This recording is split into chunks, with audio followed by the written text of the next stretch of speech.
was your living, and you had a wagon, and that's the same as a truck today. That's all they had. And they'd farm in the summertime and haul ties in the winter, from the sawmills to the railroad. Maybe get about a nickel apiece. About 10 ties all they could haul. Did you ever hew ties? Huh? Did you ever hew any ties? No. Did you ever see it done? Yeah, I've seen it done. You could, back 70 years ago, if a guy wanted him some money, he'd get down and cut him down a tree and slap it on each side and make a tie and take it to the railroad, maybe get 50 cents a quarter. But there was people on my dad's sample side they cut a tree and they draw a line, and they said he could slap that down and never hit the line, they had to make it a little so it'd be straight. With the broad axe? Or? Yeah, the broad axe. I got one out there in the shop, but I don't know how they made it.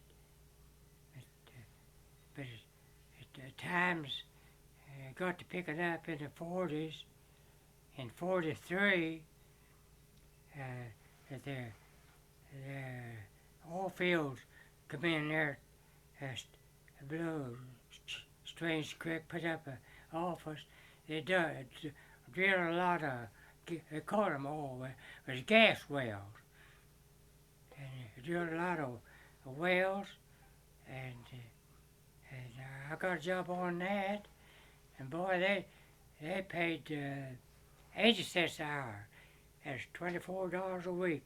I helped dig pipelines through the mountains, through the hills. They done it all, but didn't have ditch diggers and stuff back then. And they'd hire anybody at work. And my dad was 67 years old, but my dad was an able-bodied guy. See, I took a farming over when I was a kid growing up, took all the plowing and doing the chores. I felt, I thought he wouldn't be able to do it. He was stronger than me. I didn't know it, but I liked to. I liked my dad. When he found out about this job, and he come over and said, I'm going down, see if I can get me a job, see if he can get me a job. And I said, come on. And I went down there, and they hired him, and people my age, 25 and 30 years old, what can that old man do? I'd hit him in the teeth now, but I didn't say nothing. And they hired him. Me and him worked that job out. He could dig more ditch than anybody on the job. He was weighed about 180 pounds. He could take a shovel and spade where I'd have to dig, And he worked that job out, and boy, I had put some money in his pocket. Had a big farm up there, Horse Ridge, back on from Villanova. And I had a brother lived at Charleston, Court. He worked carbide.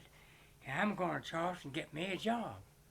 It made him and he get down there and stay, with my brother. And he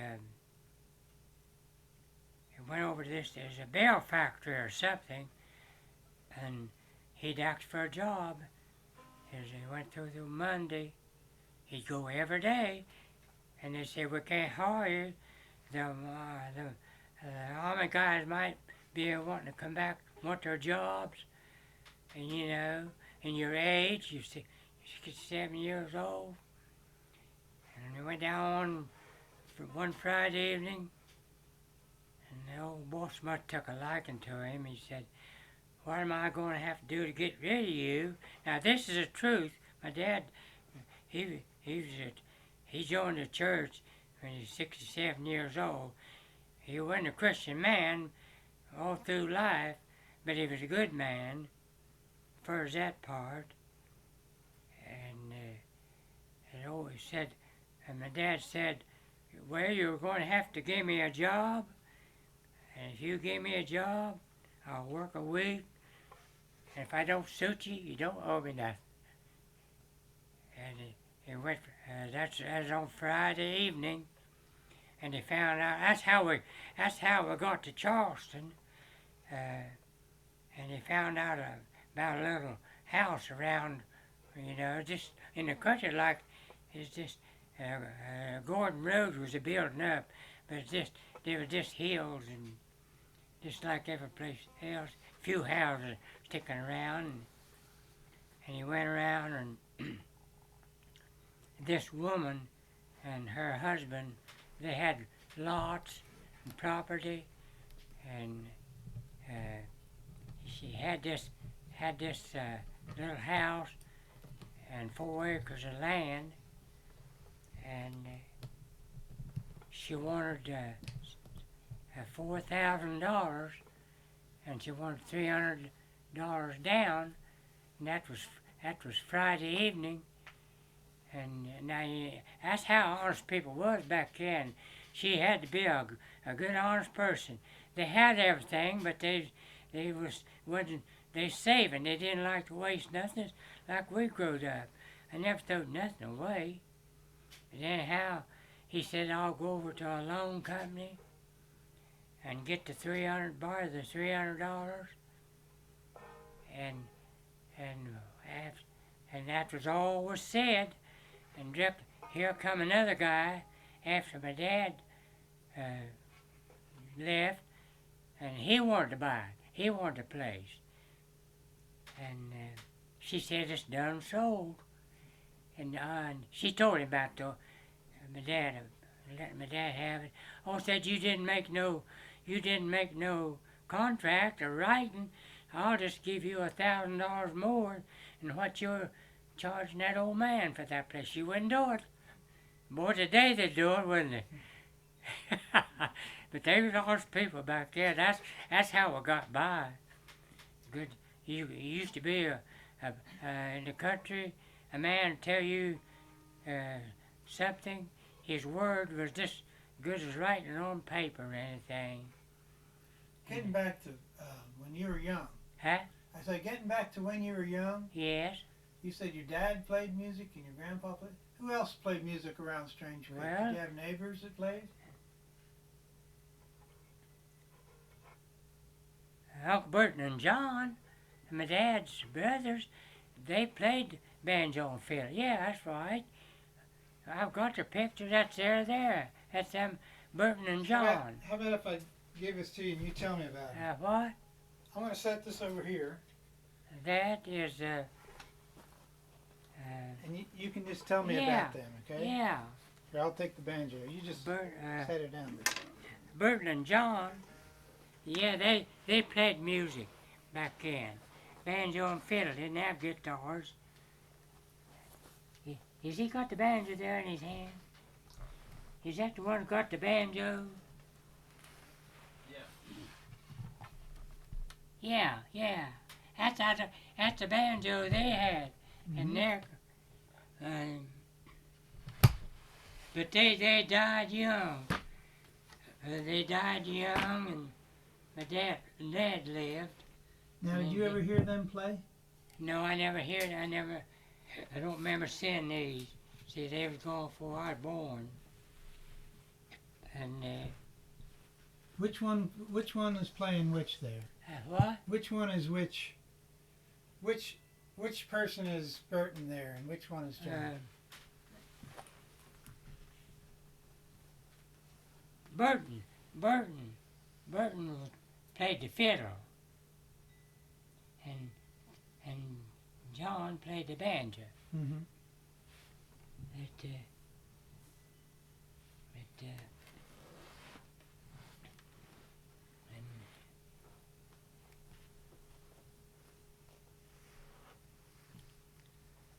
But I was going to tell you about my dad.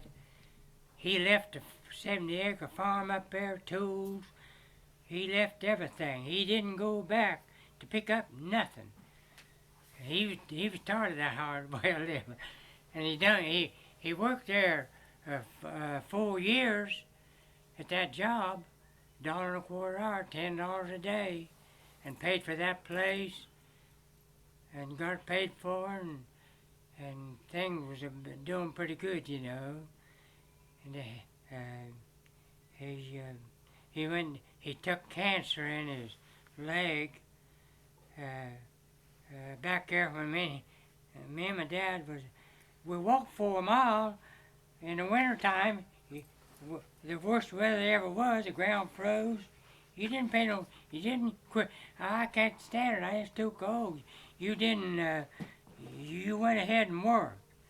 I don't know how we lived and stood it. I don't know. Back then, I know they didn't have Arctics and stuff like that. And we was going down a little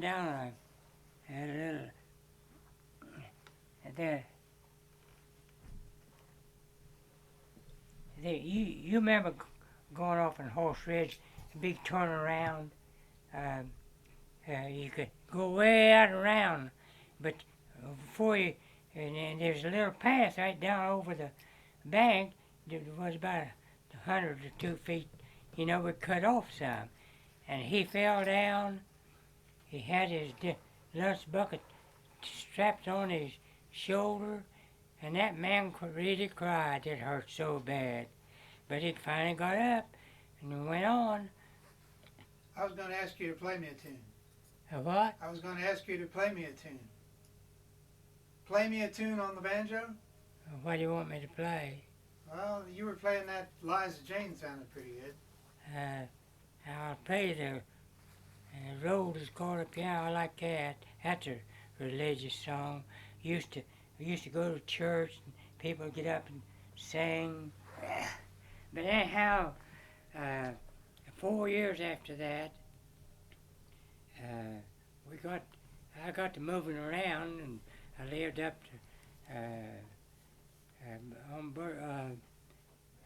to below Summersville. After I got married, we moved so much trying to find a better way of doing, and we couldn't keep chickens. We couldn't keep the same chickens.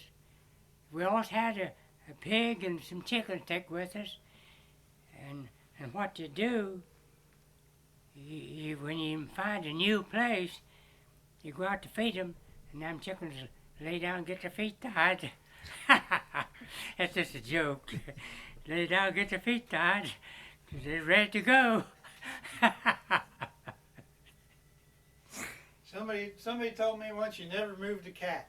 Huh? Somebody told me once if you moved, you never moved a cat. Did you ever hear that?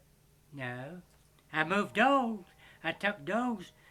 I left a good farm up there on Horse Ridge when that is in the 47.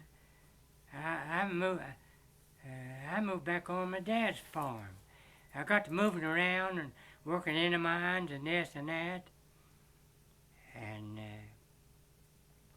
but anyhow, we lost touch. We lived up back then. Wasn't no telephones, and didn't have a car, so you go back and forth, or you write letters. And I was working up to Quinwoods in the mines, and I lived down there. You know where Russell lived there? We had a little old house up over across the bank, wasn't half as good as that barn out there. And one of my brothers, his brother, and my dad got sick and had to go to the hospital, and he wanted all the kids to be around, see what they thought about taking his leg off. And I worked an old night shift in the mines, low coal. You'd ride in on a belt. I don't know how we lived, made it. And it come a flood, and that belt, you know, it run back and forth. It brought the coal out. You rode in, and that thing, it could run in some water, and you got wet and cold after, and you had to know when to jump off, or you're see they'd blast off different places. You know when your turn come, go up in there, you get to work, and your clothes would steam. I don't know how we lived. And then come out of there and walk a mile to boarding house. You want to talk about this one a little bit? And my dad, my brother, he come up here one morning. I worked the night shift, and he come and I just get ready to eat my lunch, breakfast, and get ready to go to bed. I never could sleep in the daytime. Never did like to stay away from home. But he come up there and said, they're going to, he told me, he said, I didn't know if Dad was sick, hurt. And he said, they're going to take Dad's leg off. That tore me up more than when he passed away. See, I never thought about him being sick or nothing. And they took him down there, and I know that's what caused that. They say a bruise, or where exactly where he got hit in the hip, it just ate a hole out in there. And he went for a year. He got down. He wouldn't weigh 100 pounds. Didn't want to do nothing about it. And they finally gave up into it. And they took him up to Montgomery Hospital to a bone specialist. And they knowed what it was, but they told him that said we might cut in there, and if there's a hole in it, we could put some crushed bone in there, fix it up. But when they done that, it just fell off. It took his whole hip joint and everything off. That man was sitting up in a chair 4 days after they done that. And that's how I come to be a Charleston. They want me to come down there and get a job down there. And but he lived 4 years after that, and he gained up his weight. You couldn't keep up with him on crutches. He could do, and we'd take him up. He liked to go back up to where his old regeneration was, you know, before the old people died. They're all gone now. And we'd take him up there, and you remember about it coming up to your house, don't you? Yep. And he. You want to try one on that banjo? He was. I want to tell you about that. And that was 4 years. He got done good. Was doing good. And my half brother took him up to Dundon somewhere, and he went to go across a railroad track and fell and hit his leg there, and that's what started the cancer, you know. But this is and after I got married, grandkids and my nieces, nephews, all our brothers and sisters, and one of my brothers, his son, he was a growing man then. His dad took cancer in his back. He worked out in the hide, and he brought him. He was working up to Quinwood, the mines. He went out there and got him and took care of him until he died. And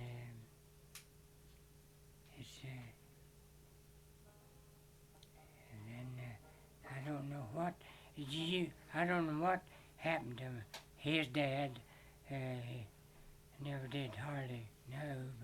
But my oldest brother died with cancer, bone cancer. And my dad died